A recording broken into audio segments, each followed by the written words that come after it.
Welcome students, welcome to AIR Gurukul. My name is Rohit Srivastava और इस session में हम लोग इक्विपार्टीशन में degree of freedom of diatomic gas पढ़ेंगे। Okay, so let's begin the session.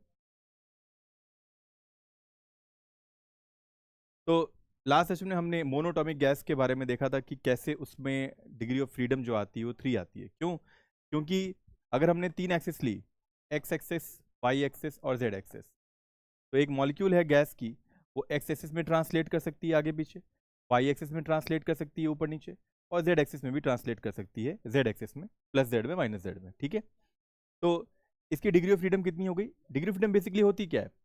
Independent ways to store energies for a molecule, right? तो X में store कर सकती है ट्रांसलेट करके, वाई में स्टोर कर सकती है ट्रांसलेट करके, और जेड में स्टोर कर सकती है ट्रांसलेट करके ये मॉलिक्यूल। ठीक है, एनर्जी। तो इसकी डिग्री ऑफ फ्रीडम हो जाती है 3 फॉर ए मोनोटॉमिक गैस की बात कर रहे हैं हम लोग। मोनो एटॉमिक गैस यानी कि वैसी गैसेस जो कि यानी कि बॉन्ड में प्रेजेंट नहीं होती, जैसे कि हीलियम हो गया, वो सिंगली एग्जिस्ट करता है, आर्गन हो गया, नियॉन हो गया। ठीक है, लेकिन कुछ ऐसे मॉलिक्यूल्स होते हैं जो कि बॉन्ड में प्रेजेंट होते हैं, जैसे कि ऑक्सीजन O2 के फॉर्म में प्रेजेंट होता है, वो सिंगली एग्जिस्ट नहीं कर सकता। ठीक है, तो ऑक्सीजन हो गया या नाइट्रोजन हो गया, ये सब होते हैं डायटोमिक गैसेस। अब हम लोग पढ़ेंगे डायटोमिक गैस की डिग्री ऑफ फ्रीडम कितनी आती है और कैसे आती है। तो फर्स्ट ऑफ ऑल एक बार और रिवाइज कर लेते हैं कि डिग्री फ्रीडम होता क्या है। It is a number of independent ways in which an atom or molecule can absorb or release or store the energy। ठीक है, मोनोटॉमिक गैस के लिए डिग्री ऑफ फ्रीडम 3 आती है, जैसे कि हीलियम, नियॉन, आर्गन। ठीक, number of degrees of freedom is 3। Direction of translation motion जो ऑलरेडी हम डिस्कस कर चुके हैं, वेलोसिटी एक्स में हो सकती है, वाई में हो सकती है, जेड में हो सकती है मोनोटॉमिक के लिए। Therefore it will contribute to translational kinetic energy ना in these 3 axis for monatomic gas. अच्छा, अब हम लोग बात करेंगे डायटोमिक गैस के बारे में। तो ये टेबल एक बार है, इसको देख लेते हैं। तो बेसिकली हम लोग एनर्जी इक्विपार्टीशन थ्योरम से हम लोग देख चुके हैं, एनर्जी का जो फॉर्मूला आता है वो F/2 kT आता है।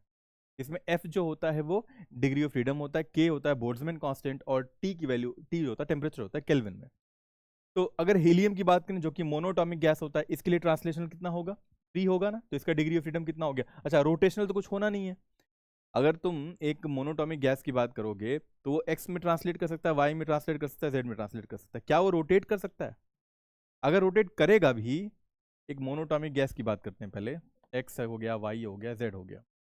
अगर वो एक हमने मोनोटॉमिक गैस की बात की, ये रोटेट करेगा भी तो अपनी खुद की एक्सिस पे रोटेट करेगा। ठीक है, उसका कोई मीनिंग नहीं है, बिकॉज हम लोग बहुत ही स्मॉल माइन्यूट लेवल का एक मॉलिक्यूल कंसीडर कर रहे होते हैं जिसका मास या इसका रेडियस ऑलमोस्ट नेग्लिजिबल है। तो अगर तुम रोटेशन काइनेटिक एनर्जी का हाफ आई ओमेगा स्क्वायर लगाते भी हो तो भी आई नेग्लिजिबल ही आएगा, because mr square will be negligible. ठीक है, तो वो रोटेशन हम कंसीडर ही नहीं करते हैं मोनोटॉमिक में। हम सिर्फ और सिर्फ ट्रांसलेशन कंसीडर करते हैं एक्स में, वाई में और जेड में। सिर्फ 3 ट्रांसलेशन डिग्री ऑफ फ्रीडम होती हैं मोनोटॉमिक गैस के लिए, हीलियम के लिए। ठीक है, तो टोटल कितनी हो गई? 3 हो गई। देयरफॉर 3/2 kT आ गया एवरेज काइनेटिक एनर्जी इस फॉर्मूले से।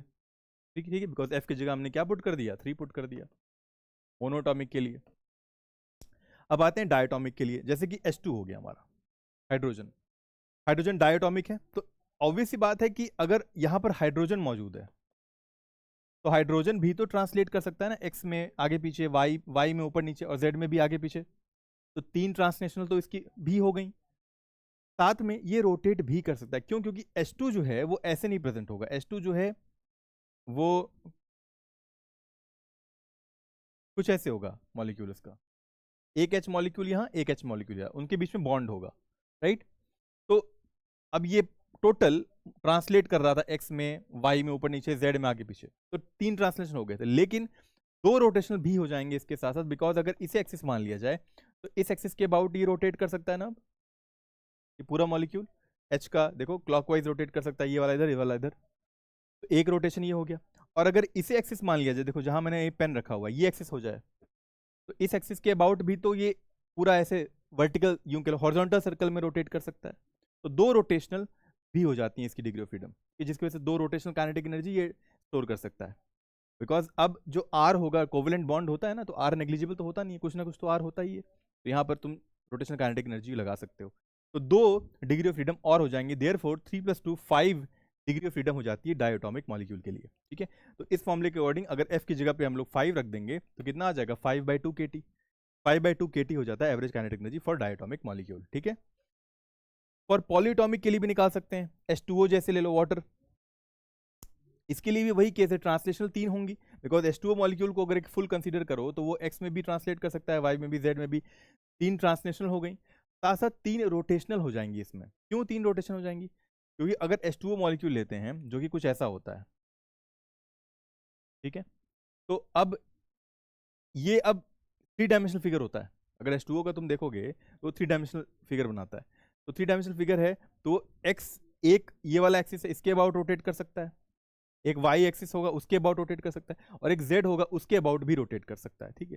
तो 3 और रोटेशन ऐड हो जाती हैं, देयरफॉर 3 + 3 6 हो जाता है पॉलीएटॉमिकली, जैसे कि H2O हो गया, उसके लिए जो एनर्जी आ जाएगी वो 6/2 kT आ जाएगी, यानी कि 3 kT, ठीक है, यही फॉर्मूले से, ठीक है।